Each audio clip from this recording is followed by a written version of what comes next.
I am here.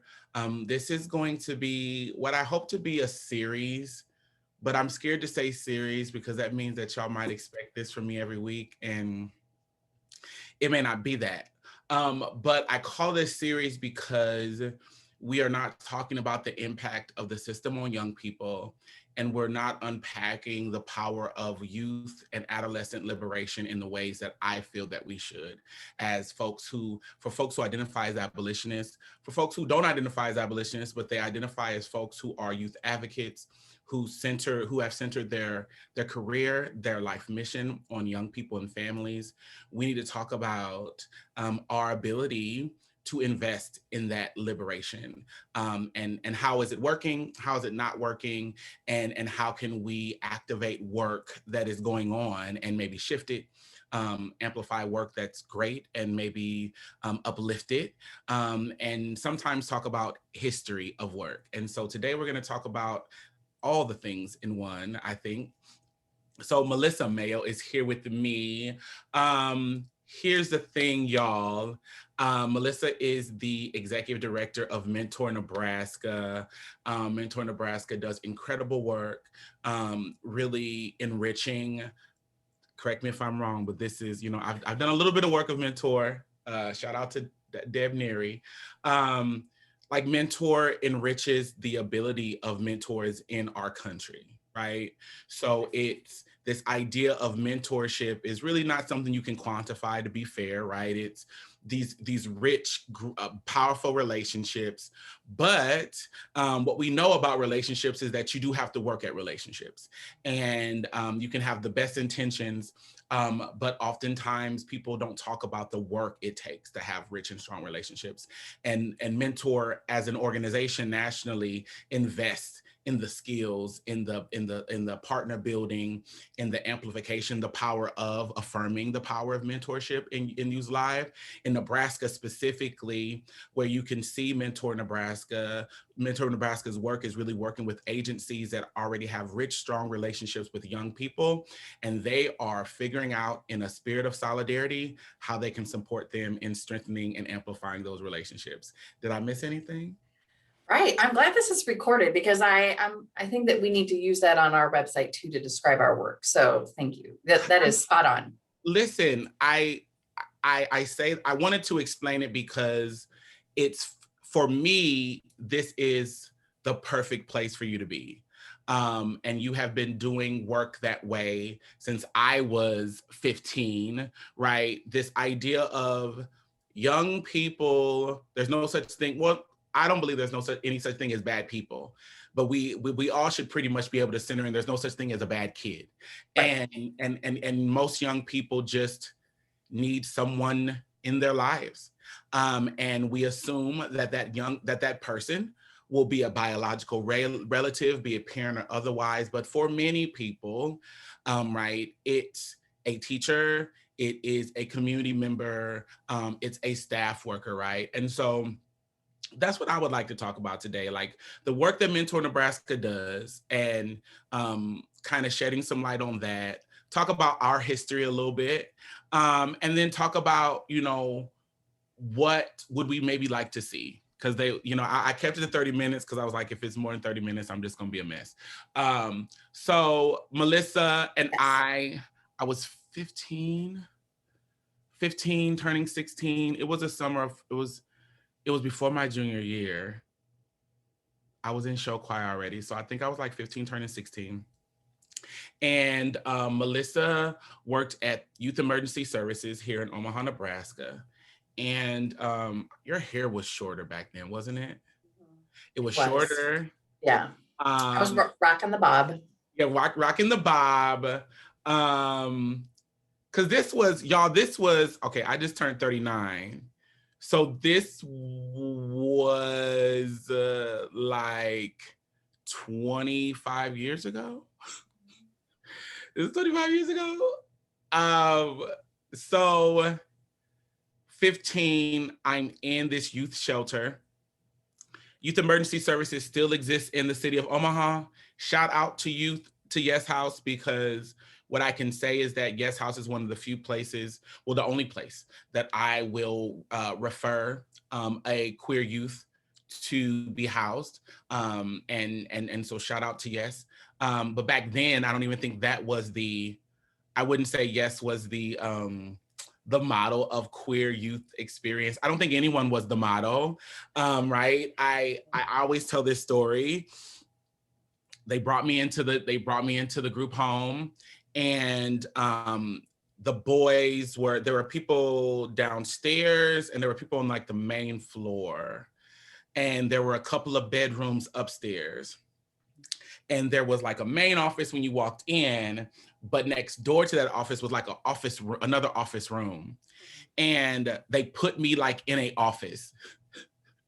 And Melissa walked in on her shift and she was like, "Why are you in the office?" I'm like, "This is where they put me." She's like, "No, this isn't it." And for me, it was a clear example of right allyship and someone using their power and their influence. And I also want to say to you all, this isn't about applauding people for doing what they should be doing, but I do think it's important to highlight when people are doing what they should be doing, because that is still not the norm. Although I don't think we should throw parades for it, it's still not the norm. And we need to talk about that more. So, and Melissa and I have a relationship like in real life. Would you say that? I would, yes. Right. Like I would say that we have a relationship in real life. So this isn't like one of those Oprah moments where we haven't, Dr. Right, Phil surprised us. We haven't seen each other in 20 years, right. Okay, but I just want to give people a snapshot. Like that was like the first time that I was like our first interaction. There was a rule at Guess. I think you could only be there for like 45 days or 60 days. You all fought, and I was able to stay there 90 days. And then I went on to Heartland Family Services Shelter, and another full circle moment. I'm now, on the board of directors for Heartland Family Services. Shout out to John Janetta. And there was years where I did not see you. And the next time that I feel like we really ran into each other was at the Community Engagement Center. I was working at Charles Drew at that point on the Adolescent Health Project, and I was coming from a training. And I need to be honest, I saw you down there and I'm just like, how do I cross paths with her? And I think I had learned at that point that you don't always get to see your work come back to you. Like I had learned, like through sexual health, my first supervisor, like Ann Smolsky, was like, we plant the seeds and we just go for it. We don't always get to see it. And I was like, I just want her to see that I'm all right. Like, even if she may not even recognize me or she may not even say anything, you just don't think. And I'm just like, but I want her to see that I'm good. Like I was maybe in my first year at Charles Drew, and we spoke and we kind of had a great exchange, and then we followed each other on social media. And now we're here, 2 executive directors in the state of Nebraska, running nonprofits. And I think our work intersects in natural ways, and I'm hoping soon that our work will intersect in more intentional, established ways. So y'all, that is the table setting of Melissa and I. I'm talking a lot because if I sit too still, I think I'm going to start crying. I'm not trying to do that. So I'm going to stop letting my trauma control the process. And so Melissa, like when you think about that journey, like your time working in those spaces, and I don't know if Yes was like the only place you worked, but like, what was your journey in getting to being an ED, really being a thought leader in what it means to support young people? Right. Well, and I would say it's interesting just where we first intersected, right, was at Yes. And Yes was the first job that I had out of college, one that I was working 40 hours a week, getting a paycheck, like felt like I was a grown up. I actually had transitioned in using my childhood name to a more formal name. So a lot of my friends and family call me Missy. But I felt like when I was working in a professional environment that I needed to go by Melissa because, that sounded more, professional and grown up. But I think that those types of experiences, that first job, are the things that you remember and you take with you and lots of lessons, right? I think that time at Yes and my time with you, there's no way that I could have forgotten you or cataloged you away, because I think that even in a space where you were, kind of in the system, I think that there's opportunities along the way to create those really special relationships, especially with young people that are at a point where they just need someone to listen, right? I don't think that I did anything special at the Yes House. I Did think that you did. I'm not gonna let that slide. You did. I spent almost 10 years as a kid in that system, and there wasn't anyone outside of my music teacher, Miss Renchi at Benson, who loved on me as much as they held me accountable. Because I think that people assume that when young people create relationships with adults or folks who are caretakers in the system, it's because, oh, they just like you because no, like you were hard. Remember when you caught me skipping school, summer school? You caught me skipping summer school, and you like like I like it was like that's what it was. I knew that when you were hard on me, it wasn't just because you were being hard on me, it was because you cared. Because I saw as much care from you as I did of you need to learn how to cook. You need to know how to do laundry, like those things. Mhm. So I do think I think it was special because it's unique and it doesn't happen enough. I think it should be the norm. I think that's what people aren't grasping is that this is what we think they should do every day, but it's really special because it's not happening. And not 25 years ago when we weren't talking about trauma informed care, when we weren't doing things like we're doing now, you know? I'm Right, just right. I just want you to hold that like it was impactful, Thank you. of course, Well, in thank my you. life. Yeah.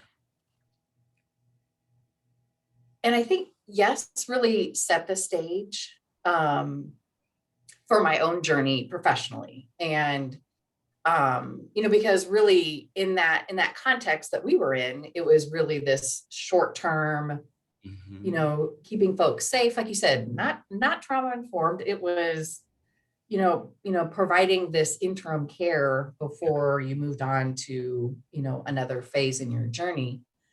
Um, and I think that that's where I myself and other professionals, learn that you take that time and you build those relationships because nothing happens without trust and change doesn't happen without trust. And it kind of set the stage for me wanting to have a higher level of advocacy and work with youth that were deeper in the system.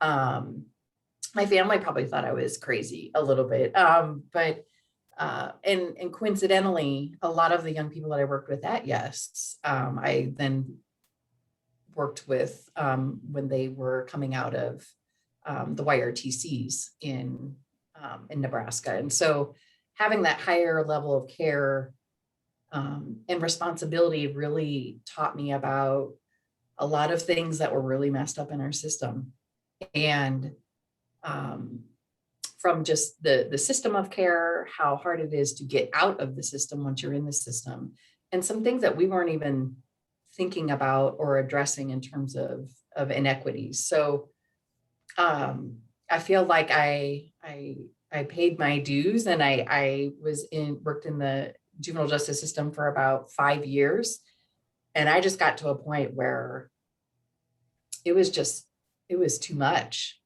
Um, it was too much emotionally, too much in terms of not feeling like I had that impact, right, at kind of that end of the system, right, before folks either went on to live their lives or they went further into the adult system. And so that's really where my journey was with mentoring is I'm going to try to go back. I'm going to try to go younger, and how can we use relationships, and whether it's in a formal or naturally occurring relationships, to support young people better, right? To be there for them and to be a part of the solution. And so I think all of this work has led me to this, and I always say, like, I think that full circle moment is like just this corny thing that we talk about, like Lifetime movie stuff. But this is like, I live for this. When I saw you that day at UNO, and I'm not going to cry, it wasn't just the happiness in seeing you again. It was the role that you were in and seeing that potential in you, like coming to life. And so, see, I did it. Listen. No tears. I think when I look at like the youth system and I look at folks who, are system facing, so like folks, social workers, therapists, people, it's rare that they like leave the system and like it's like a shot in the pan for them. And that's why I think it's so important that we are developing who these folks are and how they show up for these young people and families, because they're around for 20, 30 years. I Miss Kathy Trotter, there are people who have just, that's their life work, is youth and families. And when I look at what I'm seeing come into our spaces now, I'm seeing the same issues for queer and trans youth that I was navigating 25 years ago. And that's what scares me. It's not that I expected for the issues to be eradicated. I expected for there to be maybe a different set of issues, or the same questions of, well, where do we house this kid isn't at play, or this idea of safety is broader than we just, there's a place for you to sleep at night, right? I think that is what I expected. And that's why in my role at Black and Pink, when I came into Black and Pink, we were not engaging in youth work. We were like, that was not our ministry. And I wanted to make sure that if we were ever to pivot to youth facing work, it would not be in the spirit of me taking the organization and like making this a youth organization or engaging in mission creep. I really wanted it to be an evolution. I wanted it to be authentic. And I was really blessed to be able to still engage with youth work that brought me passion, but make sure that Black and Pink was remaining true to who we were. And I'm proud to say that we're at a point now where, being true to who we are, we've recognized that young people who are system impacted and their families, they deserve access to a world without barriers to their liberation as well, right? And so Opportunity Campus, was birthed out of that. I think it was absolutely coming from me creating the space that I wish I had when I was a kid. And I think that there is nothing more powerful with a life than to know that like you were able to use your life to try to bring something to the world that you hope lives past your existence. Like that, as someone who was told I wouldn't turn 16, wouldn't turn 18, I think I've always tried to live a lot of life into a small space. And now I'm trying to be here as long as I can, but I also am trying to do things that help me be, that help my passion be here as long as I can. And as an ED, it's possible. As an ED of Mentor, Nebraska, I don't know how long Deb was there. It at least was like 15 years, maybe? 10 years. 10? Yeah. Okay. Yeah. So Yeah. I came in after an ED had been there for 13 years. And I want to talk a little bit about, because we started late, so I'm going to go over because I'm the ED. But I want people to know like how, because you have not been in the role for a year, right? Yeah. So to come in from someone being there for 10 years, having established great work but really their DNA is in the work, because a decade is a long time to really push things forward. What have you felt like you've been able to do in your time as ED? And what are some of the things that you're looking at? I remember, my first year we did a strategic plan and I'm like, oh, I'm not going to be able to like really do what I want to do until like 3 years from now. So like, what are things you've been able to do? And what are some of the things like people can look forward to seeing from your leadership at the intersection of developing really strong adults that know how to support our young people? Right. Yeah. It's not easy coming in after someone that's been, that legacy is there. Right. But I think it's also about honoring what's been done before you and how do you make it better, or adapt to the changing needs, and that's absolutely what we do. And I say we a lot because none of this would have been possible without this amazing team that I work with. And I know that you talk about how amazing your team is, but I don't even know how we're on Facebook now without the amazing my amazing team. Like we would just be on an iPhone and trying to stream on Instagram or something. So solidarity. Right. Yeah. So I think, in coming into this role, it was about looking at opportunity, right? Opportunities that have been in the works for some time. Things don't happen overnight. Now, Opportunity Campus, I mean, I think that you're fast tracking some things there, but when you're talking about an entire sector, a mentoring sector, it's pouring into those who are doing the work and elevating what is working, and then also how can we do better, right? And so that is really where the movement we've made in the last 9 months that I've been in this role, and with a fairly new team. So we're looking at how do we build partnerships? How do we have representation from mentoring across the state of Nebraska? Prior to what we did, 10 years upon, starting as Midlands Mentoring Partnership, it was really centric to the Omaha metro area. And there is mentoring happening all over the state. And so it is uplifting and making sure that we are advocating for youth in rural areas. We're advocating for youth in urban areas with different issues, with similar issues and opportunities. But I think more than anything, what we can do as an organization is bring together folks and talk about the things that we need to be talking about to create change. And so that started with, hosting a Black Youth Town Hall. It is, what is the intentionality around the trainings that we provide for professionals in our sector? It is, what conversations do we need to have to serve our young people better?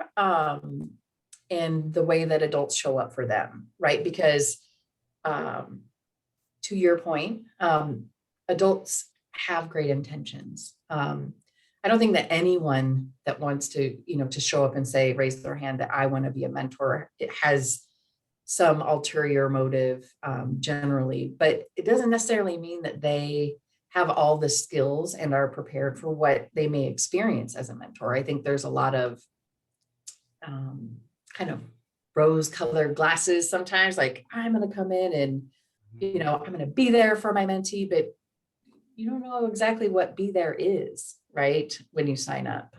So I think the future of what we do is really about elevating the work, elevating what's working. And also we're in a position that we also have to challenge, right? So if we're not making the progress that we need to make or having the conversations we need to have, that's really our role at Mentor Nebraska. So that's where we're headed. And that's why I think that this conversation is so timely, because, and I appreciate you not putting me on blast about me texting you, I don't know how many times, to tell you that we need to talk about Opportunity Campus and how mentoring shows up in those services and how we can support youth. So thank you. No, I think for me it's exciting for folks to also recognize that no one can do this on their own. There's not one agency that has it all figured out. There is that feedback and critique doesn't have to be based in me trying to say that I know better. It just there's something missing here, and I may not even be the person that feels what's missing, but I can still say it's missing, right? And I am a person that will be like, you know what, I don't even know the answer, but I'll sit at the table and we can talk about it and figure it out. But I think collaboration, solidarity is the answer to these issues. We have, folks who are pushing themselves. Our budgets are only so large. Our capacity as individuals is only so much. And the more that we can come together to look at these issues and try to dismantle them, right? I think the more progress we will see. And that's my hope for Omaha, for Nebraska, for our communities around young people, is we are figuring out where are the spaces that we meet in the middle and change can happen, not for the glory of folks who are leading the work or the adults, but for these young people. Can we say, listen, I do not like you as a human being, but there's great work happening here. Mhm. Like, where's the opportunity for the sake of these babies and by product, you know what I'm saying? And next to that, if we're centering these young people, their parents, their family, their found family, their communities are going to improve because we're centering a generation that's about to take ownership of said communities, right? Um, so Melissa, right out of college, was at Yes, dealing with a very rambunctious. There was so folks who know me know that I am the Brandy fan. Mind you, the summer of '98, like the summer of '97, going into '98, Brandy and Monica released "The Boy Is Mine."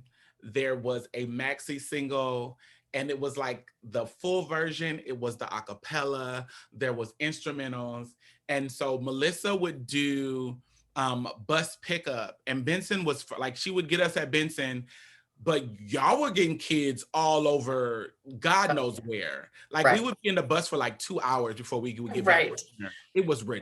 ridiculous. And so I would fight to get in the front seat, put in my tape and singing for like hours, mind you, and Melissa would just put up with it. And so I'm in my head right now, like I can't imagine being 23, 24 and like dealing with this fifth, like the things like that's this. I'm having a moment of like, what is it? It doesn't take a whole lot to show up for young people is what I'm one recognizing, but two, what would you have told 24, 23-year-old you that you wish you would have known about what you were doing there or what it was going to be in your journey to now being, and not many folks become EDs. I think people don't recognize. I don't know if there's data. There has to be data. NAM has it. Rosie, if you're watching this, can someone send me? Can someone, Rosie Higgs at NAM? Can someone like what is the percentages of folks who are in the work that become EDs of orgs? But like what would you had wanted yourself to know then, based on where you are now? Right. You know, I was leading up to today and knowing that we were going to have this conversation.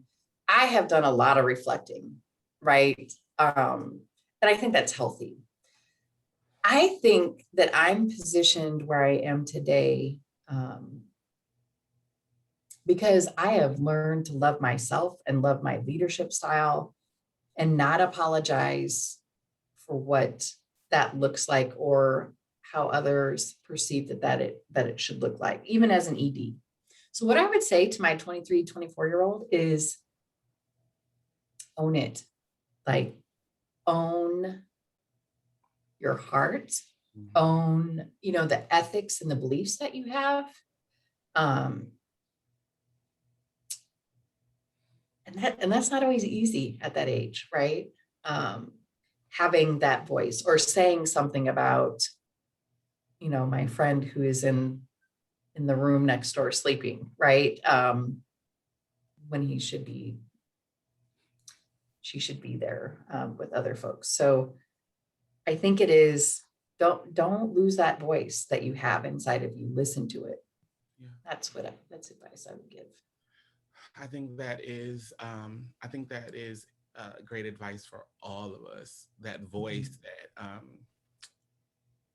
because I also think that sometimes the voice is like, yo, this isn't for you. I think some of the most sad situations I've recognized as a youth in the system, as someone who, you know, in the work that I'm able to do now, is like you look at folks and somebody told you like you were supposed to work in youth services, but sis, this is not your ministry.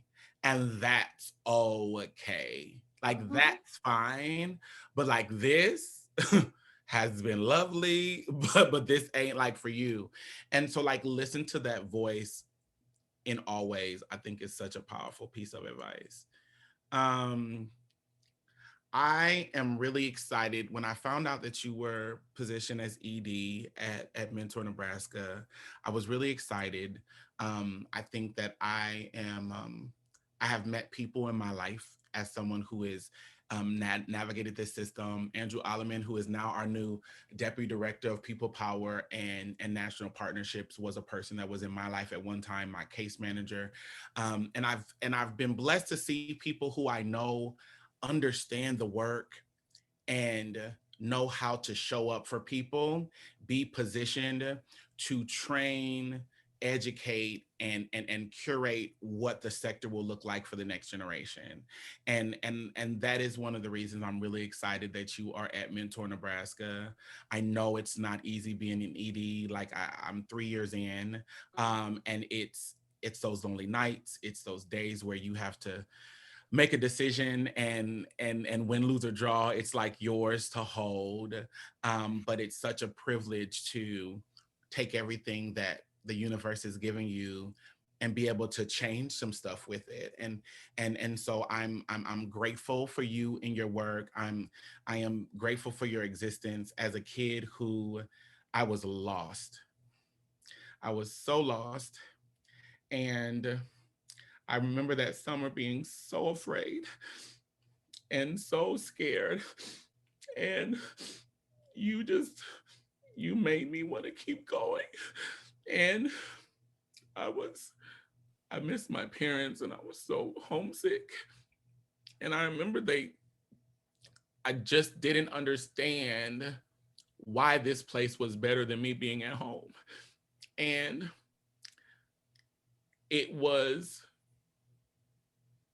the 8 hours that you were there for 5 days a week were the times that I really understood like who I could be and what I had possible for myself. And so I just I appreciate you so much.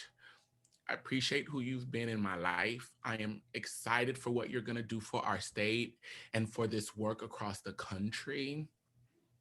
And I'm excited for what Opportunity Campus is going to be able to activate for our community, where if my vision comes together, we will all have this nexus where we will be able to come together and create change for our young people. It won't feel so uncertain, or we won't feel like we're trying to braid all of these random strings together to make a rope.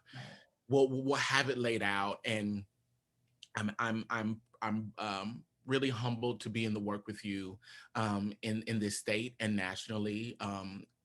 Mentor National has been lovely to me, and I've been blessed to do some work with them, and so our paths have just come together consistently. But it started, with me being just a lost 15-year-old and needing someone, and you showed up for me at a time that I needed you to. So I'm thankful for you.